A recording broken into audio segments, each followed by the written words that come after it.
And welcome back in once again. I just kind of figured a week off, a week that we had said we would not take, but after 4 weeks we decided to take a week. Blake here as always, and joining me again, Ross. Ross, what's going on? Not too much. Good to be back. We had that long layoff for the Thanksgiving break, and I even had to leave early the episode prior to that, so I'm recharged, man. I'm ready to go. People know. The people know you ducked out early. You're not fully in on this. I didn't even get to talk about Tim Biakabatuka. I was disappointed. Anything you want to touch on him? Any Biakabatuka memories? We'll get to that later in the show. Good, yeah. good. And again, JJ back from Chicago here. How you doing, buddy? Not too bad. I'm here for my recurring role, and sadly, I may have to cut out early this week. It's just the new theme of the show. It's just the new theme. Just everybody, come and go as you please. It's a revolving door. Just know you are easily replaced. So next week. This is really just a podcast about bailing on your commitments. So there's a message. It's great. It's great to be an adult. Yeah, that sounds like a good time. That sounds like fun. I will. I'll let you know what. I had some stuff come up. So, man, I am just this complete sidebar. Ross, we talk about it. I've even mentioned it, I think, in the podcast. Just nothing like hearing the sound of your voice and hating it. Like I'm just right now, just feels like I've just plugged my nose up and I'm just talking into the microphone. You guys are all right with yours though? You're fine? I guess I'm just so used to it. I don't know. I never really like it, but yeah, I'm okay. The first time I heard my voice on like an answering machine or like played back to me like in a recording, it was kind of jarring. Like, holy crap, that's my voice. But since then, I've gotten used to it. Yeah, I mean, you get over it. But I mean, the thing that kind of makes me go like, huh, is there will be times where people, like when I used to take phone calls and stuff, be like, wow, you have a nice voice. And I'm like, you must be listening to just the worst voices all day. Like, I don't understand. But I don't know, like, because there are some people, too, in, the business. I'm doing the air quotes right now because this isn't a business. I think you have to get paid to reference that. But they have like an on-air voice, so maybe there's just like something that I need to really, but I just don't think that would be that reminds me, I saw a video this past week of Findlay Prep versus some other top high school basketball team, and the guy who posted the clip, he did like play-by-play after the game had happened, and he was doing it for like a reel of sorts. And it was so freaking bad and so annoying. Bad how? Like his voice or? Yeah, it was so over the top. Like he's like, and Bol goes for the ball. What a rebound, Bol. And like it was the over enunciation, the whole thing. I was just like, oh my God. Well, that reminds me of a funny story where when I was in South Carolina and I was doing an internship, one of the things we went to, I was working with an athletic department, and we had gone to the local radio station, the sports station, to do, my boss was doing an interview. He's like, hey, do you want to come along? I said, yeah, sure, absolutely. So I tag along, and then I'm standing in the studio, and I meet this guy, and he's like, hey, what's going on, buddy? How you doing? Nice to meet you. And I was like, yeah, nice to meet you and all that. And then he's like, all right, we're just going to ask a few questions, and then we'll just get it going. So I was like, so I'm standing in the background, just had a quick conversation with this guy, and then all of a sudden, you hear the kicker. He's on the air, and then it's just like, and welcome in once again to the PD. And it's just like, what? Like, I just started to. It was, he really cranked it up, and it really caught me off guard. I was in the corner, like, biting my cheeks, so I didn't just start laughing just because I was not expecting that because he really cranked it up. But I don't know, maybe like I could go with a nice like NPR voice, very monotone NPR or who am I I'm a big fan of, like John Tesh. Have you ever thought about sprinkling just a little bit of Diet Cola onto your toothbrush to get rid of those nasty coffee stains? Well, what about the guy that we heard on the car ride? I can't remember his name. I really can't. He was like, Ross. Hey, how's it doing? This is... He's famous too, Ross. You would like... The ESPN voiceover guy? That's who that's like. It does sound like him, but this guy was actually just like... And he was terrible. He asked questions in a very roundabout way. Like he had Ben Howland on. He's like, hey, tell you what, Ben, like you're now the new coach at Mississippi State. You come from Pittsburgh. You go to Arizona or to UCLA. Then you're going to... What's recruiting like? And it's like, wait, that's... So we would love to listen to him when we would, drive back. But anyway, that was a complete, There was one time on that clip, I don't even think he finished with the question. Yeah. He just went on for like 3 minutes, and then he's like, just want to say you're one heck of a coach. Yeah. It's true. That's what we're all shooting for. So sorry about that sidebar, but obviously last week we took the week off, and majority because it was Thanksgiving weekend, and we decided, Ross, you had family in town, and everybody kind of had stuff going on. What did you guys do? How was the Thanksgiving? I'll start with you, Ross. I don't know if you guys have ever prepared a turkey. I don't know if that's something you've ever done. No. Not Turkey personally. sandwich. There should be like 1 hour of one class, one day in your high school career where they teach you that shit, because you unwrap the turkey and I just had no idea what to do with it. It sounds terrible, but there's a lot going on inside there. So anyway, there's like plastic pieces you got to remove. You got to dig into the turkey's soul to find like the cut off body parts. Like, they really brutalize these things before they bag them up. But anyway, I'm proud to say the turkey was cooked to perfection, had a nice Thanksgiving, did some hiking, did some hanging out, some drinking, some shopping. So all in all, good weekend. How about you guys? Wow. No, mine was good. I mean, I actually hopped in first time and maybe ever actually braved the stores for a little bit, got some holiday shopping done, a little bit for me, a little bit for others. But yeah, I mean, it was a good time. Battled the crowds, battled society, and I came out on the other side all right. So, JJ, how was your Thanksgiving? Not too bad. Where did you go shopping at? Everywhere. I went everywhere. Okay. No, I went, I mean, I don't even remember. I had to get, stuff from Best Buy, scoop some stuff for my nephews. Hopefully they aren't listening. No, scoop some stuff for my nephews from like Old Navy. I think just pretty much, I mean, it was just an area. That's what I was looking for. A whole bunch of stuff. I didn't get that shirt, though. I did not get that shirt that weekend, so. No, I was looking for the Old Navy response because, yes, that picture of us wearing the same shirt on the same day from Old Navy. Yeah, and well, I already had the shirt. I'm sure you did too, but. Yeah, I've had it for quite a while. You can tell the collar on mine was wrinkled, so I think in terms of longevity, I probably had it longer. We aren't getting into that. This sounds like a Curb Your Enthusiasm sketch. I went to Old Navy on Black Friday. It's like my ritual because, I mean, how can you pass up 50% off? And they do it every single year. And I got another bomber jacket and a pair of jeans. And as far as my actual Thanksgiving goes, I thought it went pretty well. No political discussions, so that was good. Okay, good. Kept it on the positive side. Talked to my uncle about basketball, who actually played on the Kansas basketball team in the early '80s, and actually played against Jordan. He was a walk-on. Jordan who? Michael Jordan. I know, obviously. And that was fun. So overall, it was a great Thanksgiving. Good deal. And just to reference what you touched on, I had sent a picture in a group text that you and I are in, and turns out same day, you and I had decided to wear the same shirt. So, everybody got a good laugh out of that. White people, am I right? Anyway, so that's kind of good to hear that everybody had a good Thanksgiving, and a good holiday weekend and all that kind of stuff. So. Since we've been off for a while, kind of rattled the brain a little bit. But this week, I just kind of figured we could go ahead and talk about school fundraisers back in elementary school.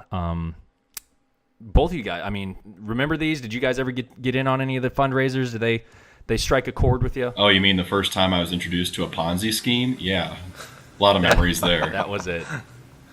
Ross, kind of talk about, the fundraisers or anything that comes to mind immediately. Well, yeah, as a kid, you loved getting that brochure because for us, we usually sold food, like holiday food items and different little gifts you can get people. But it was so fun to look through that and think, wow, look at all this stuff I can bother my neighbors with. And so we would get the magazine, and It was just fun. I don't know. I enjoyed going door to door because my neighbors were really nice. I never got turned down. Literally, that's not a joke. I never once got turned down for a sale in my old neighborhood. But it wasn't until years later that it kind of rubbed me the wrong way, thinking like, man, that is just free labor. And that Yep. they really exploit grade school kids to do that stuff. But it was fun at the time. You know, it's just kind of a fun thing to do. You compete with your classmates. And bother your parents as well. Like when you need to meet your quota, like, oh, Mom, can you just buy this $8 cheese and sausage log set, please? And they never did. It can be my birthday present. Right. JJ, how about you? You seem like a guy, JJ, who would see whatever prizes were available or you'd lock in. You'd seem like you'd be the ultimate fundraiser king. Is that true, or am I way off here? I kind of see the grade school fundraisers as a metaphor to my life. Because basically I would get the brochure, like Ross was saying, and I would flip through and be like, oh yeah. And I'd see the prizes and I'd be like, oh, I'm getting all these prizes. This is awesome. And then I'd actually set out to do it, and I would fail horribly. I'd be on the lower end to the middle half of the grade school. I just didn't have the connections. It's all about connections. And that was the first point in life I'm like, okay, yeah, it really is about who you know. Because it was the rich kids who had all the rich relatives that were selling everything, because that's what the majority of the stuff was sold to, was family members. Right. No, you're spot on there. And I'm the same way as far as the main fundraiser thing that we would do at my school, and at least I think in the area, but my school that everybody got real hyped for, where they were magazine subscription sales. And like you said, Ross, I was just thinking about it this week, kind of posing the question, why would they have the elementary? And it's like, oh yeah, because they don't have to pay these kids to just peddle these magazine subscriptions to crank their numbers up. So anyway, a lot like internships. Yeah, exactly. Well, and why is that even allowed? Nobody even raises an eye at that. It's just kind of like, yep, here you go. Do your work for it. Do our work for us. But Child labor. I can't really remember myself actually going out there and really, hitting the streets and getting out there and trying to sell these magazines. I feel like it got to the point where I would have the catalog. I would take it, put it in my backpack. I would take it home and I would give it to my mom and be like, here, I need to sell X number of magazines. And then really what it would end up being would be she would call, relatives or my grandparents. And then my dad would maybe do the worst thing. And I'm sure he did it with Girl Scout cookies too, the worst thing possible, and just take it to work and just be like, hey, does anybody need this? Does anybody? And then probably somehow I would hit my quota. And I don't think it was that high. I would go for, because they would give away, little prizes, but for each magazine sale and subscription that you would get, they would give away Weebles. JJ, are you familiar with these? Ross, are you familiar with these? Weebles? Oh, absolutely. JJ, you sound a little... Refresh my memory. So, you probably have some at your apartment right now, yeah. Do you remember what? These little cotton balls that would grow, they would become bigger cotton balls the more you sold. So you sell one magazine, you get a little red cotton ball with pasted on feet and pasted on eyeballs, and they're like, this Weeble is called X number. So then if you sold 2, then all of a sudden you'd get a little bit bigger of a Weeble. And then and finally if you sold 5, you'd get this one that was about the size of a softball, maybe a little bit smaller. And they were just giant fur balls and cotton balls. So still not really ringing a bell, or? No, it is a little bit, and it just reminds me. I think the prize, a good correlation, is arcade game prizes. So, you go to the arcade, and you have to play an ungodly amount of games and spend an ungodly amount of money before you can get an actual legitimate prize.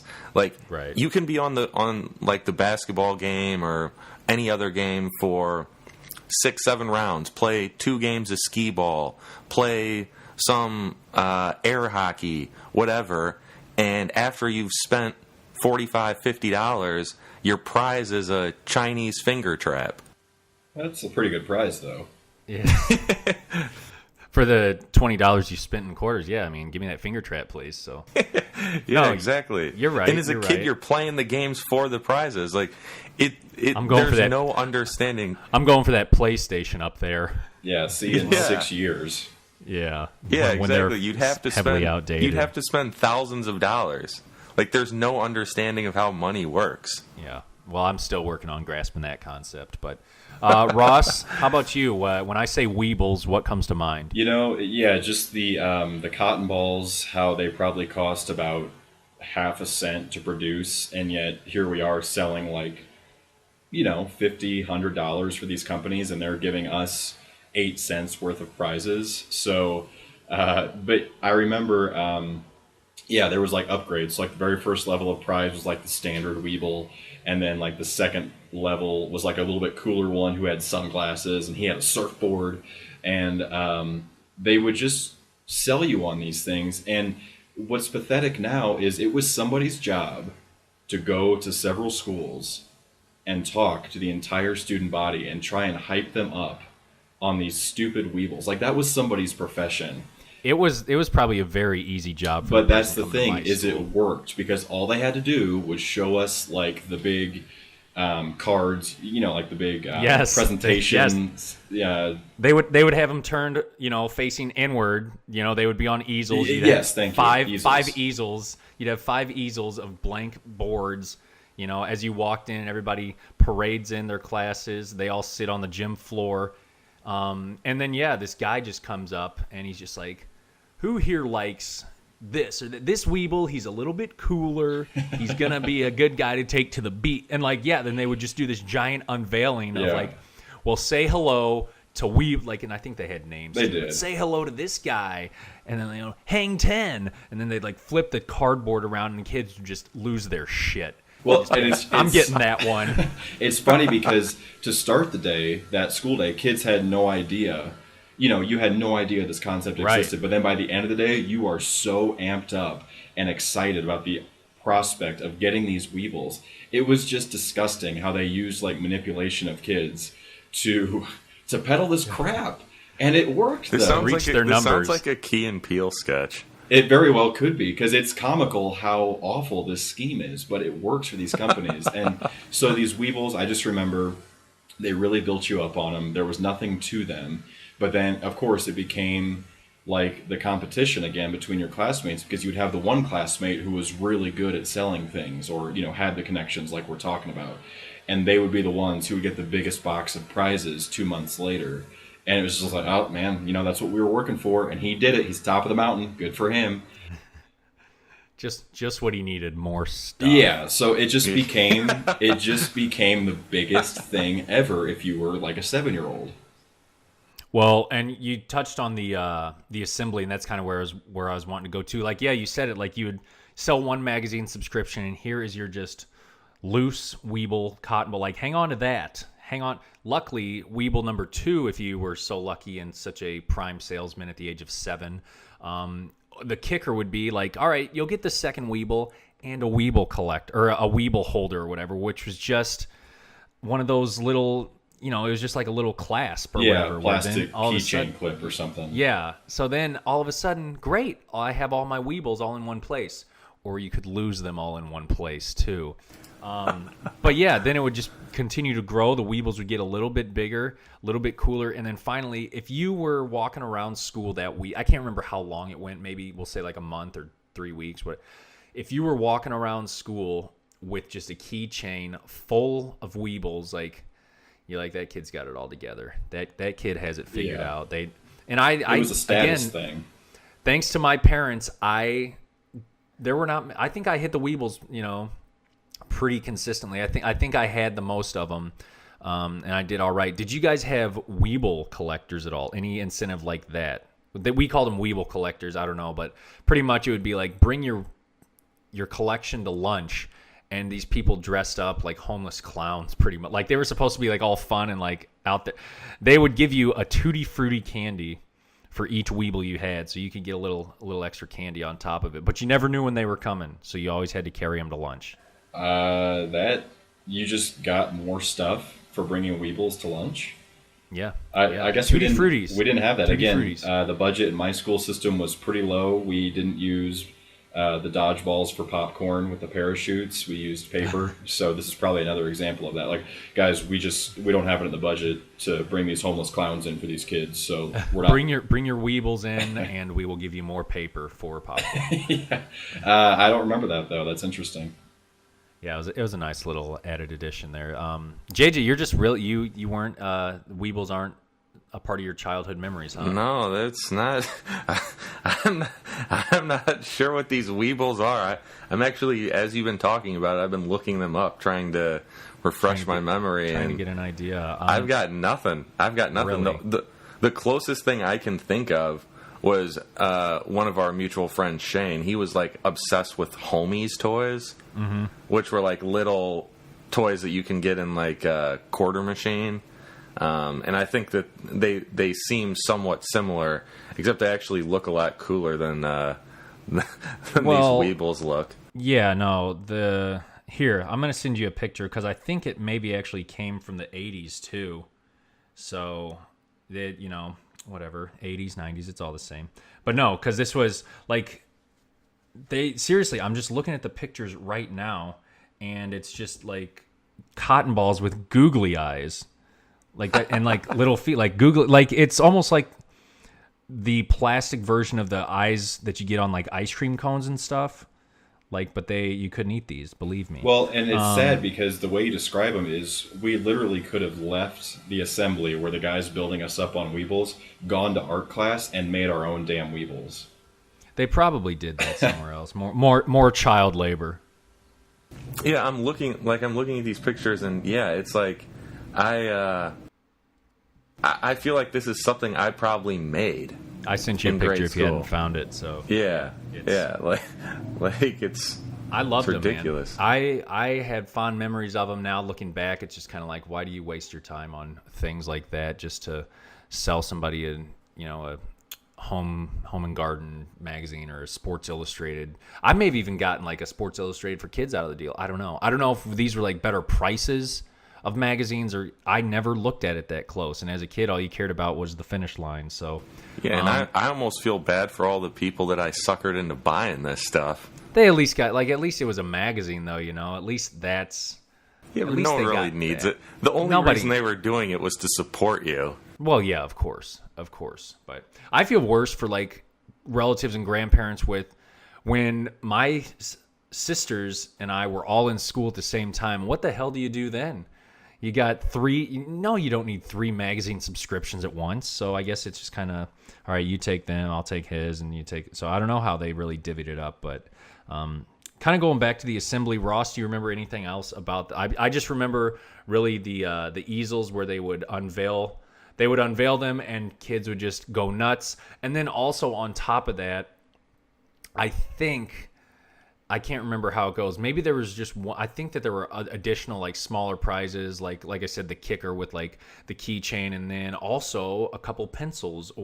But then once you got a little bit like way up in there, and you became like the Wolf of Wall Street with that shit, and started really selling those magazines, is when you would get like that little ripcord, helicopter thing, where you could just like pull the cord and then the thing shoots into the air and helicopters around, or like those.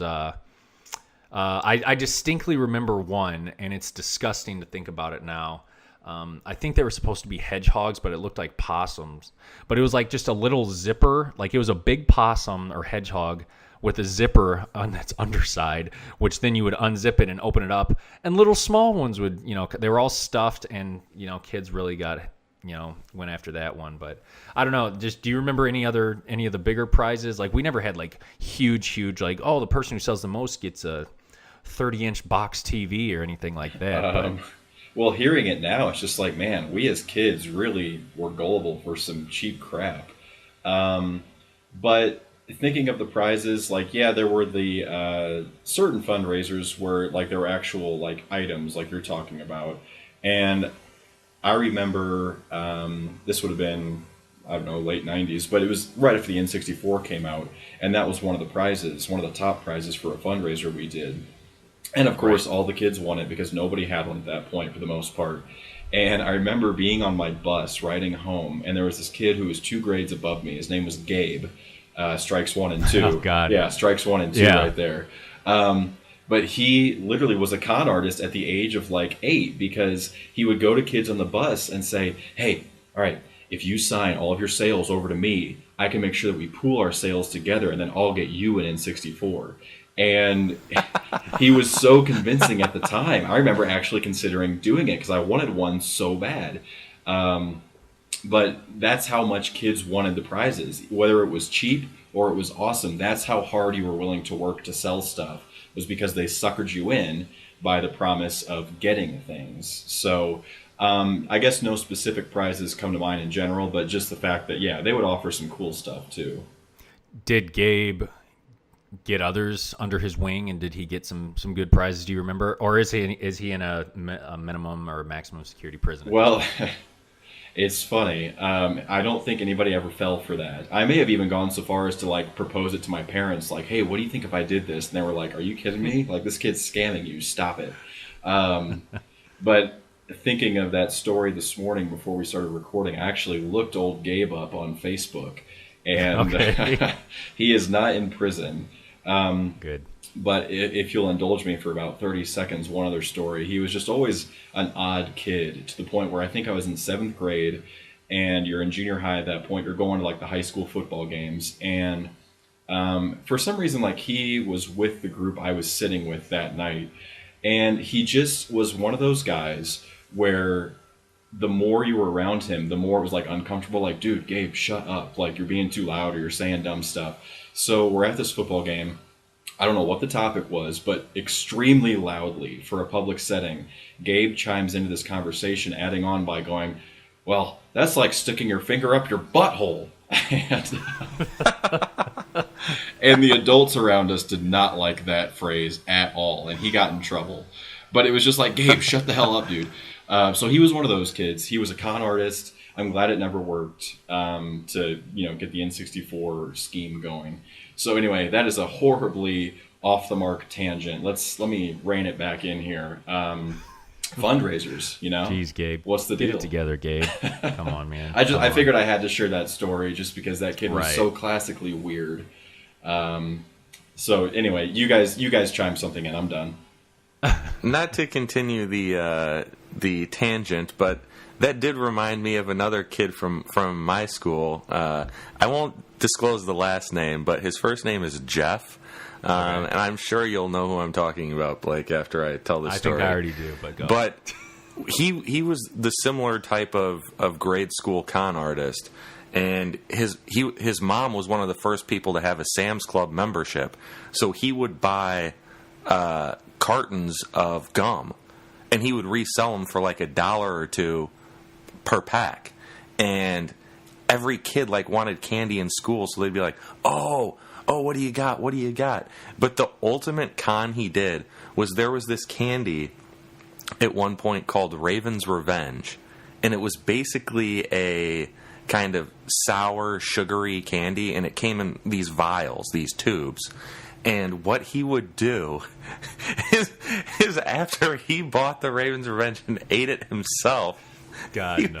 he would take Kool-Aid packets and pour in a Kool-Aid packet and fill the rest with sugar and shake them up and pawn them off as Raven's Revenge to the kids at the school. And he made a killing from it. That's terrible. Yeah. How did you find out about this? Were you in on it? Were you in on it, JJ? I mean, you could explicitly tell from the vial like that it was not tampered with. Yeah. The fact that this was a candy. Yeah, it was The basically fact that it comes in a vial is a little bit off-putting itself. Yeah, it was like Pixie Sticks or Fun Dip on steroids is effectively what it was. You might as well just be like, hey, try out this new candy. It comes in this syringe here. It's, That's wow. basically what it was. I don't know if I ever had Raven's Revenge.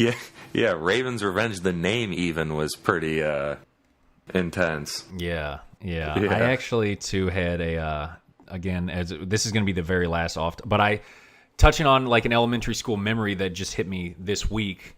I was on a visit. I was out, working this week out in the field, visiting an office. And then as I left, this office, they had some candy. I was like, yeah, I'm going to snag some. Of course. Love my candy.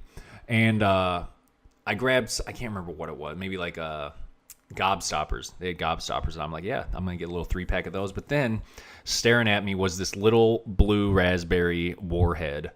And I'm like, ooh, let's dial it back a little bit here. And those things are terrible. Like, they are awful. Like, as I popped it in my mouth, and first of all, the sour or the kick or whatever, the punch doesn't last anywhere near as long as I remember it lasting back in the day. But that's not even very good. But then the actual taste of the candy outside of the sourness is just awful.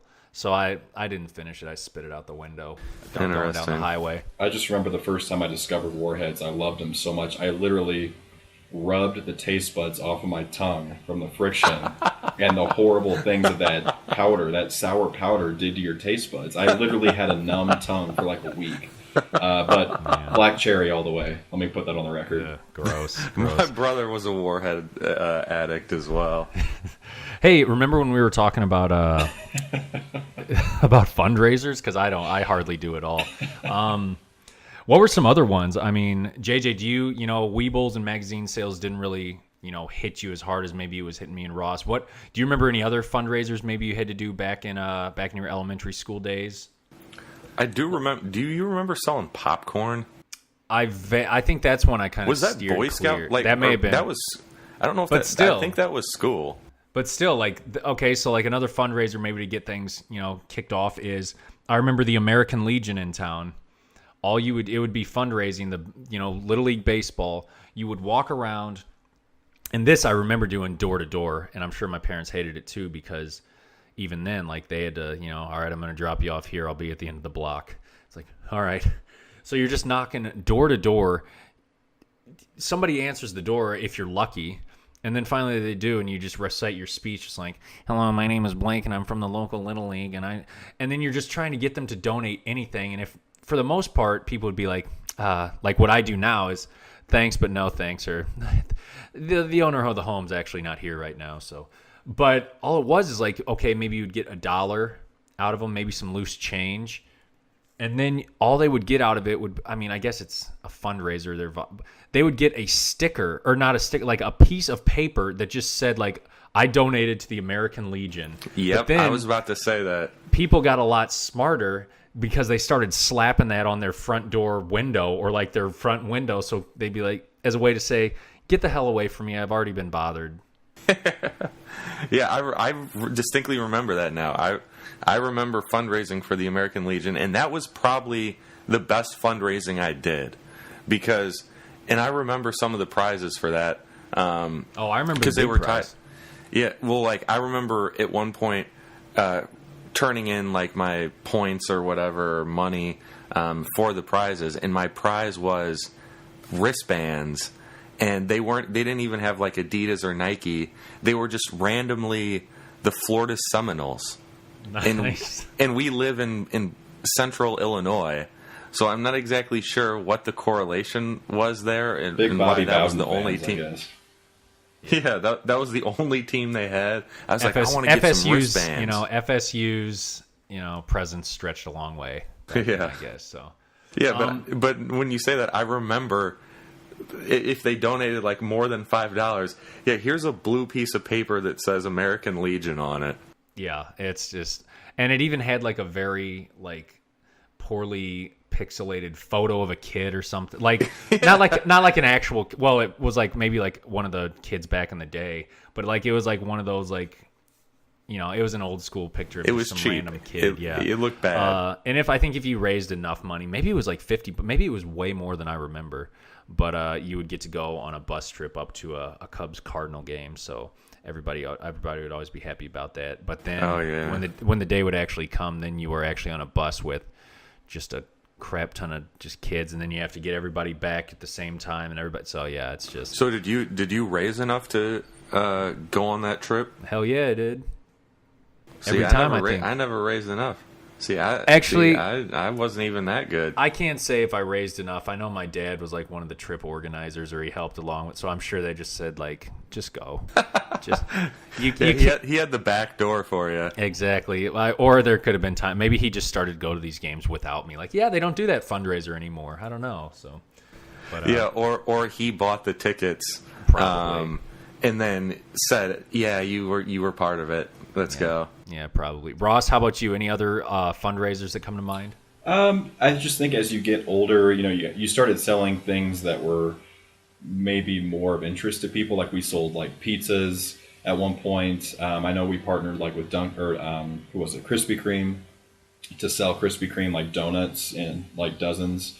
So what we were offering became better as we got older, I felt like. But just two thoughts I had.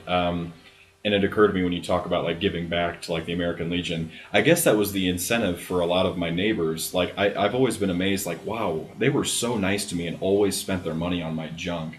But I think in their minds it was, well, I'm also giving back to the schools because the schools got a cut of that, I'm sure. So that was a part of it. So that's the first thought. What if they didn't though? What if this guy was the ultimate shyster? Yeah. The ultimate shyster, and like he's just living, on an island right now because it was just one guy who had this genius idea. Whoever is the CEO of the fundraising company definitely is doing that because they are raking it in hand over fist. But the second thought was that was just so quintessential 1990s to me. You could go around your neighborhood to strangers' houses, knock on their doors for like 2 hours after school, no parent supervision, and it was just fine at the time. And now I feel like you can't really do that anymore. Is it just me? No. I don't know. No, absolutely. I really do feel like our age group, our quote unquote generation is like, I've even said it to JJ, like we are right at the cusp, the edge of like still being able to do that, ride your bike to a friend's house, hang around in the neighborhood, even like riding a bike to like a Blockbuster or something. Whereas like even my younger sister, or maybe even just past her age, like kids aren't doing that anymore. Like your parents are driving 2 miles or 2 minutes just to drop you off somewhere. So yeah, you're right. Now kids have cell phones. Like there's kids in grade school that have cell phones. Yeah, I didn't even have a cell phone until I was probably a junior in high school. Nerd. Yeah. No, I'm a bigger nerd then. I won't even. No, I don't. I can't remember when I maybe got one, like when maybe it was when I was in high school or whatever. But I don't. Maybe I don't know, but I can't remember when I actually started using. Like I had it, and it's just like, well, I guess I'll call my mom now that the movie's out. Right. But, yeah, as far as actually using it, I don't know. But yeah, the fundraisers, you're right, they did get a little bit better as time went on. I mean, nothing will ever top, just walking door to door and trying to sell magazine subscriptions to somebody who doesn't need them at all or doesn't care for them. But you're right, some neighbors that do see you or do know you, they're just probably like, all right, let's take a look. I do remember one story that, and this is a terrible business plan on our end. Like my older sister and I and our neighbor, we all went together. Like, no, so we're just bombarding them with 3 kids trying to sell magazine subscriptions. Like so that was terrible. Really need to focus on your sales strategy there. That's terrible. Well, then at the end I said, I'll take care of all the sales guys and I'll make sure they get to where they need to be. Then you got the N64, didn't you? Yeah. My sister and I are still trying to patch our relationship. But no, is we went to this one house. It was a neighbor's house, but our neighbor was she was going to take the sale here. She was going to, because she was more neighbors with them, because she lived right next door. We were a couple houses down. And we're in there. She's working the sale, and you want to talk about a tough sales strategy. And I guess just tough love, or, just not even tough love, just being like, all right, enough of your crap, kid. She's in there. She's telling them about, like, you can buy this. You can buy this. We just need magazines. He's like, all right, let me take a look at it. He's looking at it, blah, blah, blah. And then he's like, so what exactly, like, I can't even remember what question was posed exactly. Like, what do you need? Or, so which magazine can I get? Because maybe there were some for probably different price ranges. He's like, which magazine can I get? She's like, anyone you want, stupid. And then he's just like, then he pretty much kicked us out. He's like, no, I don't want any magazines anymore. You guys need to leave. So did not get the sale there. I'm not sure if she hit her Weeble quota, but He called her bluff. yeah. So it's just like, yeah, get anything you want, stupid. Oh yeah, you know what? Sorry about that. I don't know how she expected that to go. It's like, you're right. I am stupid. I would like to buy the whole catalog, please. I mean, it's just how kids are. They just don't think things through, and it makes for the best stories 20 years later. Yeah. So did not get that sale. So that was a time that I got kicked out of somebody's house, and for something that I didn't even do myself. Do you guys remember the world's first, or whatever they were called, candy bars? Mm-mm. Like, that came in 3 different flavors. It was, you sold the crunch bar, the almond bar, or the caramel. Yep. Yeah, with the white wrapper, and then I think that maybe they all had gold foil. Yeah, I want to say it was gold. Yeah, but I remember I didn't personally sell those that much, but I remember I got a crunch bar every once in a while out of the deal when my mom got cornered by somebody. And I always went crunch. I didn't want almond. I didn't want caramel. I'm really curious as to how all these relationships developed. Like, I feel like that would be a good documentary. Like, how did the world, what was it called? I think World's First or something like that. Yeah, how did the World's First get the contract to be the candy provider for certain charities or whatever? Like, I got to tell you, unless I had something to do with that documentary, I probably wouldn't watch it. And I think they're still selling those. I feel like I still see those at work from time to time, and I always think of just taking a bar without paying. But of course, I never do. Yeah, good for you. Yeah, really proud standards. of you. Also, we had this thing, and tell me if you guys had anything similar. It was like a United Way fundraising thing, like by classrooms, and I think it was by grade, by classrooms, and whichever classroom in each grade raised the most money would get a pizza party out of the deal. So did either of you guys do anything like this? It sounds similar, yeah. Yeah, I think that we had something along those lines. And chime in if you have any memories of it or coming in like that. But I distinctly remember too, like, I would come in, I would do my part, and I'm like, donating 50 cents, maybe a quarter a day, something like that. I feel good. And like, they would always have like, guys, we've raised $15. We're doing pretty well. We'd have a countdown. You would know where you stood. And every year, and this kid was never in my class, but every year, one of the classrooms, and we would be in the lead for the most part, word would start traveling around. It'd be like, hey, so-and-so brought in a jar of change. And it's just like, they would have this huge jar of change, and all of a sudden they would just spend the whole morning counting it, and then it was just a lost cause at that point. That pretty much bought them the pizza party right there. So probably like just took their dad's swear jar or something and brought it in, and it was over. Yeah, I do remember pizza parties were a big thing, and not to go too far down the rabbit hole here. Wait, did our connection drop? What happened? I'm here. No, you're still. I can't wait to listen to this story.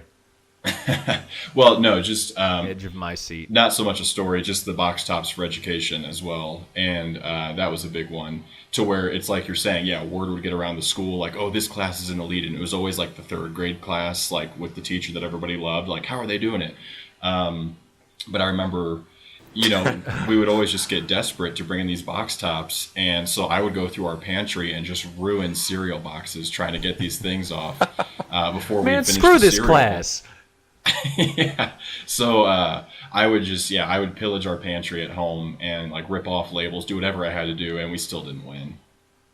That's terrible. That's, you put in all that work and then still just nothing to show for it, and then you just actually all you have to show for it is just slightly stale cereal. So that's that's a tough pill. But pizza parties are a big draw, though. That's a big selling point for kids. That if kids, there's nothing kids like more than eating pizza in the desk that they spend their entire day in for whatever reason. For whatever reason, kids home. love that home shit. Away from home. Yeah, right. Exactly. You spend all your time there. Yeah, I mean, this has been moving right along. I mean, really, are there anything else? Any horror stories? Any negative memories that you haven't touched on? Any positive? Reached the ultimate high from any sales like that? Anything like that for either of you guys? I mean, the only thing I can think, probably the greatest prize I ever got was wristbands. Wait, did you say breadsticks? Wristbands. Oh, I thought you said- FSU, baby. That's probably the best prize Where- I got from any how- fundraising event. How long did you use the wristbands though? Yes, every game. Okay, did it For match like your probably uniform 2 at or all? 3 years. Did they match your uniform ever? I don't know. I mean, so if they didn't, I could just turn them inside out, and they would just be white wristbands. Right, there you go. The ultimate man of innovation right there. Do you know where they are now, or are they long gone? They're probably gone at this point. That's a bummer. That is a bummer. Alrighty, Ross, how about you? I think we touched on most of it. I'm trying to think back to prizes I got. And, I think I got to like level 2 Weeble status in 2nd grade, which wasn't very good. I wouldn't say it was you got the keychain though, so that's what we were all working toward. And I wouldn't say it was the best prize I ever got, but it's the only one I remember. I got like a coin bank. It was supposed to be like a magic coin bank. Picture it like the size, like a cube, kind of like what you'd hold a baseball in to display. And it had this window on the front, and you drop your coin in, and you wouldn't see your coin go in. And my 3rd grade brain was just mesmerized by this thing. And I show it to my dad, and of course he knows exactly how it works. There's a freaking mirror inside. But to me, I was just thinking, this is the top. This is the best thing that there is, because there is magic happening in front of my face. And I just remember thinking that was pretty cool. But to wrap up... Did you ever break into it? To see what happened? Or? No, I think once my dad explained it to me, the magic was lost, so I just never used it again to hold my change. But just to wrap up fundraisers, just funny how big of a part that was of school and how hard we'd work for minimal prizes of minimal value. But at the same time, it's a good memory all the same, like a lot of the stuff we talk about. It taught you some... I can't say it taught me anything really. Work ethic? I don't know. Yeah. Swindling your neighbors. The assembly was the main thing that I was all about. Like you said, the assembly and the status of people knowing how good of a salesperson you are. Right. And my last thought was, I'm not an Apple person, but what are the big Apple events called where they unveil the new products? I don't know. AppleCon, Expo, AppleCon. Yeah, it just occurred to me that like these big prize unveilings were AppleCon 20 years before it actually happened. Like this was the announcement deal of the Lollapalooza or Coachella lineup before those were anything to people at that. Like think of just the most important thing in your life right now, and multiply it by about 10, and that's what those presentations were. Right, to us. like when that 20-something-year-old geeky salesman unveiled the Weebles to us, it was akin to everybody in the room when Steve Jobs first announced the iPod. It's amazing. Yep, everybody in the palm of his hand. They were on the edge of their seat, and I'm sure the teachers loved it too because they just got some time away from having to deal with us too. Well, and then there was always the kid who would ask the teacher, hey, "Will you buy something from me?" And then the teacher might or might not. Poor teacher, man. That's a tough spot to be in. Or you would get the teacher who would buy something from, but they couldn't really do that, I guess, with magazines. Like, guys, I just want to make it clear that I'm not buying anything from anyone. Or, if it was small enough stuff, I'll buy like $1 thing from everybody or whatever. Right. That's how it goes. Nothing like starting right where you're at, though. Try to hit up the teacher ASAP. Because you were trying to hit the ground running. So good deal. I guess then there is no better segue than to Ross's favorite segment of the show. The only reason he tunes in and the reason that he was so hurt to leave early a couple weeks ago is this week's Athlete of the Week, 90s Athlete of the Week. And we're going to go ahead, and this is really the do or die time. Will JJ be sticking around? JJ, you've got Athlete of the Week this week. Do you have what it takes? I can cover it in under 5 minutes. So no, I wasn't asking if you had enough time. I was asking if it was good enough for us to ask you back. I think so. Let's hear it. I think this week's Athlete of the Week first presented himself to the world in 1994. And his name is Young Bill Gates, a.k.a. Billy Gates, a.k.a. William Gates. William Gates Jr., actually. And William Gates Jr. was a basketball player for St. Joseph's, and he's most well known for being one of the basketball players in Hoop Dreams. Yep. And I chose him for a number of reasons, but he produced probably one of my favorite quotes ever in movie history, which was, and I actually wrote it down at the time, and it's still on my Facebook page, because I actually went to look it up on Google, and I couldn't find it. And I'm like, I know that I transcribed that when it happened. Mm-hmm. But basically, the movie's the story of two kids that are trying to make it to the NBA from a very impoverished area, tough background, all that sort of stuff. And it's a really well done documentary, social commentary, all that. But the quote he says is, "People say to me, when you make it to the NBA, don't forget about me. And the only thing I can tell them is, don't forget about me when I don't." Right. And I think he is now. Ross, are you familiar with Bill Gates? Sadly, William Gates. I hear Hoop Dreams, and it's one of the movies that immediately comes to mind. Where it's one of them I've never seen, but I probably need to. You got some homework. I do. Was that the one with Ray Allen in it? No. What was that movie? No, He Got Game. He Got Game. Yeah. Damn it. No. Hoop Dreams is a documentary. Okay. Yeah, I do need to watch that then, because I've heard good reviews, like I'm hearing right now. So basically, I'm gonna listen for this one. You guys go ahead. Yeah, it was started out initially. The idea was it was going to be a 30-minute short on PBS, and it started when they were in 8th grade. But the story developed so much that it ended up being almost a 3+ hour documentary spanning 6 years, covering all sorts of stuff, from the west side of Chicago to the south side of Chicago. Yeah, they're just from the Cabrini politics. Green.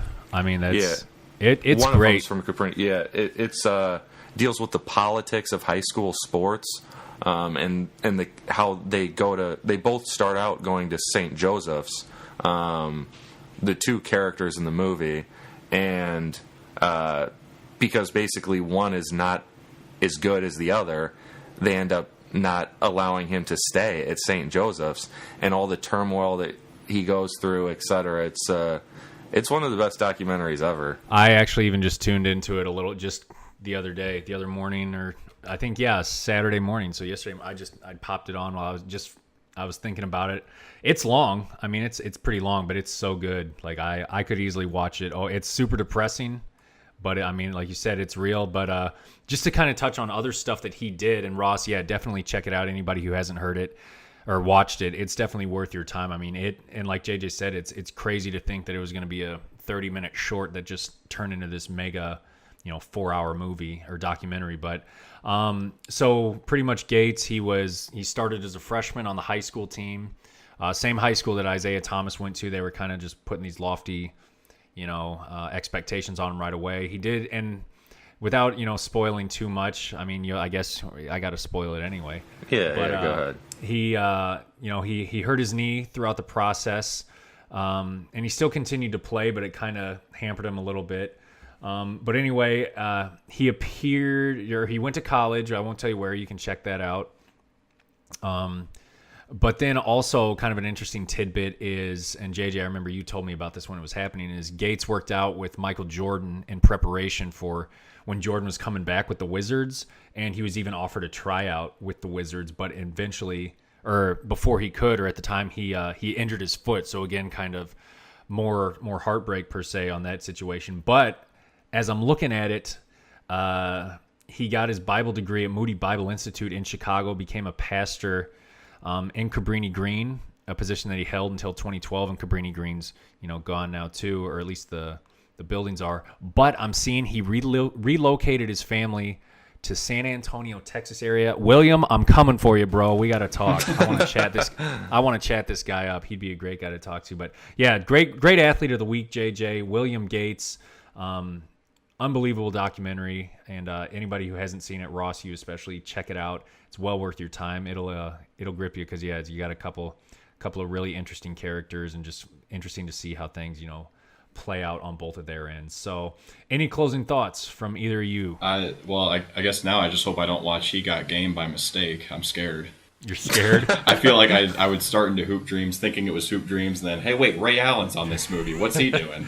I clearly was clueless Not about again. that. Well, there is. I do have a quick funny comment on that. My dad and I actually rented He Got Game when I was in junior high, thinking it was going to be like, oh, this is going to be a fun basketball movie. And then when Denzel Washington gets out of prison and hires a prostitute, my dad was like, this isn't exactly the movie I thought it was going to be. I remember I wanted to see it too. Like, again, like it came out at whatever point. I thought it was even closer to like 4th grade or something. But anyway, the time frame doesn't matter. Much too young to be seeing it. And I was telling my dad, like, I want to go see this movie. We got to see it. He's like, huh. So I think he went, and I knew he was going to see it himself, or like to go, maybe he went like to go check it out for me. And I never heard about it again.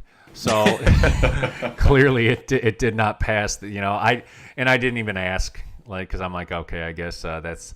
But I did eventually see it. Ross, check out the Hoop Dreams. Make sure it's the documentary. Definitely would like to. Yeah, definitely would like to. Hey, you're gonna end up watching Space Jam and coming back and be like, not bad, not Great bad. documentary. I don't know how the cartoons made sense though. But, that's just life. That's how life is back then. So, good deal. Well, we know that JJ's got to get running, and I'm sure Ross, you got stuff going on today. I may even go to a dog adoption event at a brewery. So how much better could that get? Wow. I hope that I don't adopt a dog. I'm That's partially innovative right there. That is innovative. I'm trying to talk myself into not going, just because I don't need to go and see a dog and then want to get said dog. But you never know. I mean, It's happening. They're smart. They're smart about it. Yeah, come have some beers and make some decisions. Make some decisions. Yeah, So right. That's what my day looks like. Guys, always a good time. Always good catching up with you. Fundraisers, that was a good time, and I'm glad that we don't have to do those anymore. But as always, we will see you next week, and looking forward to it. As for everybody else, check us out on iTunes. Give us a rating and subscribe if you want. Other than that, we'll catch you next week on I Just Kind of Figured.